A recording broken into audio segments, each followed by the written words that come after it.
Have you noticed that as the years go by, the tiniest things start to feel a bit more dangerous than they used to? A loose rug, a shiny tile, a curb that suddenly looks higher than you remember. It's not because you've become weak, it's because your body is quietly telling you, pay attention now, these details matter. The hard truth is this: for many people over 60, a single bad fall isn't just a fall. It can mean weeks in bed, a permanent loss of confidence, needing help to do things you once did alone, or even having to change where and how you live. But there's something almost nobody says out loud. Not every fall is random. A lot of them are linked to tiny walking habits that slowly crept in over the years. And the good news is, those habits can be changed. In this video, we're going to talk about 6 simple walking habits that physical therapists and aging specialists constantly teach to older adults who want to stay steady, confident, and independent.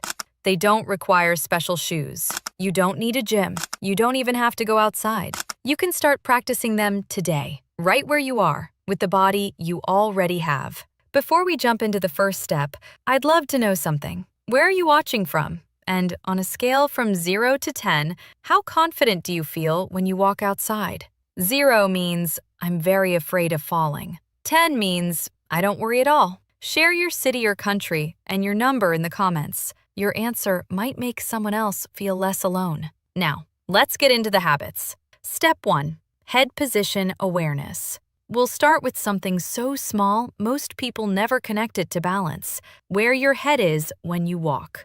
Your head is not just sitting there like decoration. It's more like the steering wheel for your whole body. Wherever your head goes, your shoulders, spine, and hips tend to follow. When your head spends most of its time tilted down, your whole upper body slowly starts folding forward. Your shoulders round, your back curves, and your center of gravity creeps ahead of your feet. A lot of older adults walk staring at the floor because it feels safer. You want to see every crack, every step, every cable. That instinct makes sense, but there is a catch. If you are always looking down, you actually see less of what is coming. Your world shrinks to a few inches in front of your toes. Your posture leans forward, your steps get less stable, and your body is in bracing mode instead of balanced mode. Trying to protect yourself by constantly looking down can quietly make you more likely to fall. So, what can you do instead?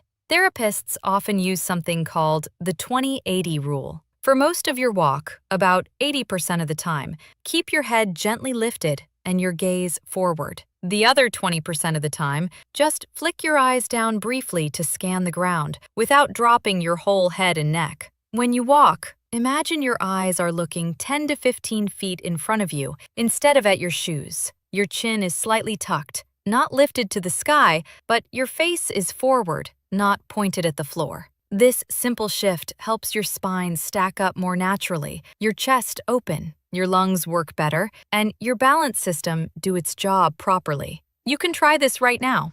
Stand up, if it's safe, and walk slowly through the room. Let your eyes look ahead. Every few steps, glance down with just your eyes. Then bring your gaze back up again. Notice how your body feels when your head leads with fear versus when your eyes lead with confidence. A tiny change like this, repeated every day, can quietly transform how steady you feel. Step 2. Arm swing rhythm.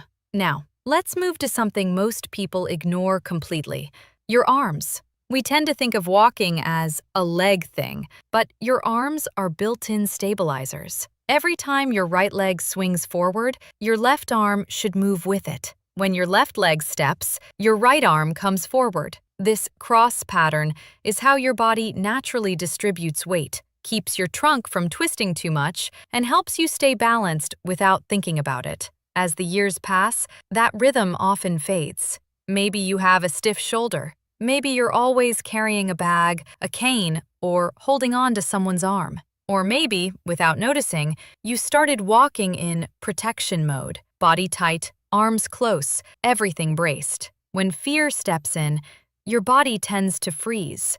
You walk like you are made of one solid piece instead of many moving parts. But here's the problem. If you walk like a statue, you balance like a statue.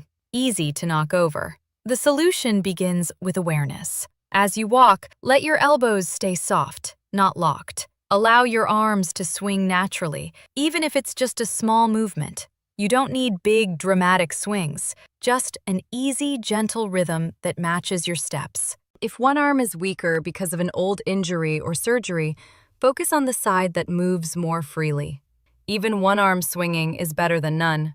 Some people find it useful to march in place near a counter, just for 30 seconds, and reconnect with that opposite arm-leg pattern before they start walking. You can also count quietly in your head. 1, 2, 1, 2, feeling your leg and opposite arm move together. Over time, that little rhythm comes back. Your walk feels less stiff, your balance improves, and your body stops behaving like it's waiting for something to go wrong. Step 3. Heel-to-toe landing. Next, let's look at your feet. Not just where they land, but how they land. A common change with age is that people stop using the natural rolling motion of the foot. Instead of landing on the heel and rolling to the toes, they put the whole foot down flat or start shuffling. It can feel safer because you stay closer to the ground, but it actually makes you more likely to trip. In a healthy walking pattern, the heel is the first thing to touch the floor. Then your weight rolls smoothly through the middle of your foot and you push off with your toes. That simple sequence absorbs shock, keeps your joints aligned, and helps your body move forward in a controlled way. When stiffness in the ankles or knees shows up, or when fear takes over, people often shorten their steps and drag or slide the feet instead of lifting and rolling. Rugs, thresholds, uneven pavement, all of these become much bigger threats when your feet are not truly clearing the ground. You may not even realize you are doing it. Here's a gentle way to retrain this pattern. Pick a safe, clear space in your home. A hallway, the kitchen, or a living room path without clutter. Walk slowly for a minute, paying attention only to one thing. Heel first. Feel your heel touch. Then feel the weight roll forward toward your toes. No need for big steps or speed. Just slow, deliberate, heel-to-toe walking. Some people like to walk barefoot across a folded towel. The soft surface makes it easier to feel that little roll of the foot. That sensation sends a message to your nerves and muscles. This is how we used to walk. Let's do that again. At first, it might feel strange, especially if you've been shuffling for a long time. That's okay. Your body knew this movement for decades. It just needs a reminder. The more often you bring back that heel-to-toe pattern, the more grounded, stable, and secure your steps will feel. Step 4. The power of small steps. Now, let's talk about the size of your steps. Many people were big striders in their younger years. Long steps felt natural and efficient, but as you get older, those long strides can quietly start working against you. When you step too far forward, your front foot lands far ahead of your center of mass. Your weight stays behind. Your knee and hip are under more strain, and it takes more time for your body to catch up over that leading foot. If anything unexpected happens, a change in flooring, a sudden dizziness, a crack in the sidewalk, you have less control and less time to react. Shorter steps, on the other hand, keep your weight more centered over your feet. Your body stays more upright, your joints are under less strain, and your reaction time improves. You're also more likely to lift your feet cleanly instead of dragging them. If you use a cane or walker, this becomes even more important. With oversized steps, the device ends up too far ahead or behind you. With slightly smaller steps, it moves with you, not against you. Here is a quick experiment you can try. Walk across the room at your normal pace and quietly count how many steps you take in about 10 seconds. Then turn around, walk back using slightly smaller, quicker steps, and count again. If the second number is higher, your steps are shorter. And in this case, that is a positive sign. It means your feet are landing closer to where your body is, not reaching far into space. You don't need to shuffle. You're not trying to walk tiny. You're simply bringing the step length to a range where your body can stay in control. Step 5. Core strength is balance strength.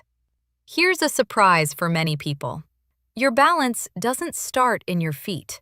It starts in your center. The muscles in your abdomen, lower back, and hips are like a quiet support team. They don't shout for attention, but they're always working to keep your spine upright and your body from tipping. When those muscles weaken, which naturally happens if you sit a lot or move less, your legs have to work overtime just to keep you steady. Your posture collapses forward. Your steps feel uncertain, and you may find yourself touching furniture or walls just in case. The good news is that you do not need heavy workouts to wake these muscles up again. For most people over 70, the most effective exercises are small, controlled actions sprinkled into everyday life. Let me tell you about Lena. She's 82 and used to love tending her garden. Over a couple of years, she had 3 falls. Once outside by the flower beds, once in the kitchen, and once just walking to the bathroom at night. Her daughter took her to a physical therapist expecting leg exercises. Instead, the focus was her core. Lena's deep support muscles had quietly switched off after years of more sitting and less active movement. The therapist didn't give her a long workout program, just 2 tiny habits. The first, stand near a sturdy chair or counter, lift 1 foot an inch off the ground, hold for 5 seconds, then switch sides. The second, while brushing her teeth, gently draw her belly button slightly toward her spine. Hold for a few seconds, then relax, breathing normally. That's it. No crunches, no floor routines, no gym. After a few weeks, she told me she felt stuck to the ground in the best way. Like ordinary movements no longer threatened to topple her. You can try similar things today. When you are standing safely at the counter, lift 1 foot just a little, keeping your posture tall and your stomach gently engaged. Put it down, then try the other foot. As you wait for the kettle or stand in line, lightly tighten your abdomen for 3 or 4 seconds, then release. No one will know you're exercising, but your core will. If you have severe back pain, recent surgery, or major medical conditions, always check with your doctor or therapist before starting new movements. Safety comes first. But for many older adults, these small, frequent activations build quiet strength that completely changes how secure they feel on their feet. The more your core wakes up, the more your posture lifts, your steps stabilize, and your fear of falling starts to fade. Step 6. Awareness of floor patterns and transitions. Finally, let's talk about something that catches many people by surprise: the floor itself. Most of us worry about obvious clutter. Shoes in the hallway, a box on the stairs, a cable on the ground. But many falls don't come from big objects. They come from tiny changes that the eyes and brain don't register in time. A rug that is slightly raised at the corner. A glossy tile that is more slippery than it looks. The first step down from a curb when you move from bright sunlight into shadow. As we age, depth perception and reaction speed slow just a little. That's perfectly normal, but it means your brain needs a bit more time to understand what your feet are about to do. If you keep moving without giving it that time, your body and the ground can fall out of sync for a split second, and that's often all it takes. I once spoke with John, a 78-year-old from Indiana. He's sharp, active, and not reckless at all. Yet one afternoon, he nearly went down in his own kitchen after the floor had just been cleaned. It looked fine, but it was slick. He said he didn't think twice about it until his foot slid. After that scare, he created a little habit for himself. Every time he walked into a new room, he quietly named the surface under his feet: tile, carpet, wood. It sounded silly, even to him at first, but it changed everything. That tiny pause gave his brain enough time to adjust his step, and he hasn't had a near fall there since. You can turn this into your own floor check ritual. When you move from room to room or from outside to inside, mentally label what you're stepping onto. If you approach a rug, think rug. If you're stepping down, think step down before you move. Those two little words keep your mind present and tell your body, pay attention here. Be extra careful with shiny floors. Reflections and bright lights can trick your eyes into misreading how slippery or uneven a surface is. And if you wear bifocals or progressive lenses, take a brief pause before stepping off curbs or downstairs. That lens change can distort your view of the ground. Another simple habit: whenever you go from bright light to dim or the other way around, stop for just 1 extra second. Let your eyes adjust before taking that first step. It may not feel like much, but that moment can mean the difference between a safe walk and a slipped foot. The quiet fear behind it all.